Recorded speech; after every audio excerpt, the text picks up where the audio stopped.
ইন্দোনেশিয়ায় চলছে অভিনব এক প্রদর্শনী। হযরত মুহাম্মদ সাল্লাল্লাহু আলাইহি ওয়াসাল্লামের শিল্পকর্ম ও ব্যবহৃত সামগ্রী নিয়ে সাজানো হয়েছে গোটা এক সংগ্রহশালা, যা দেখতে ভিড় জমাচ্ছে হাজারো উৎসুক জনতা। রাজধানী জাকার্তার দক্ষিণে অবস্থিত সিবিনং শহরে পবিত্র রমজান মাস জুড়ে চলবে এ প্রদর্শনী।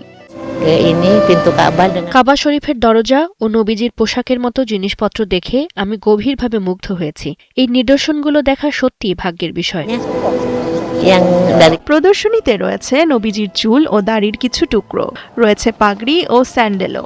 সেই সাথে নবীজির যুগে ব্যবহৃত অস্ত্রসহ বিভিন্ন জিনিস রয়েছে, যা মুসলমানদের জন্য গভীর তাৎপর্য বহন করে। এরই মধ্যে অনুষ্ঠানের সপ্তম দিনে কমপক্ষে 1000 দর্শনার্থীকে স্বাগত জানিয়েছে আয়োজকরা।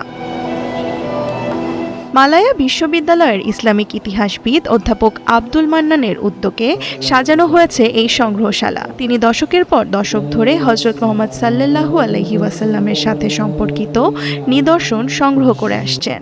37,000-এরও বেশি জিনিসপত্র রয়েছে তার সংগ্রহে।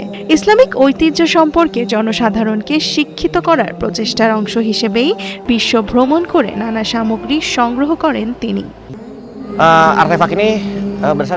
আমরা আশা করি এই প্রদর্শনীর মাধ্যমে মানুষ মুহাম্মদ সাল্লাল্লাহু আলাইহি সাল্লাম সম্পর্কে জানতে পারবেন।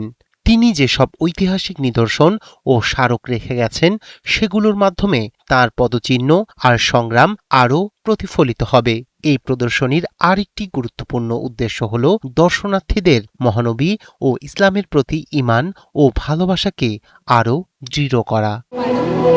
অভিনব এই প্রদর্শনী আধুনিক ইন্দোনেশিয়ার মুসলমান ও তাদের ধর্মবিশ্বাসের প্রাথমিক ইতিহাসের মধ্যে দূরত্ব কমাতে সাহায্য করবে বলে আশাবাদী আয়োজকরা। দেওয়ান মুবাশশিরা হোসেন, ৭১।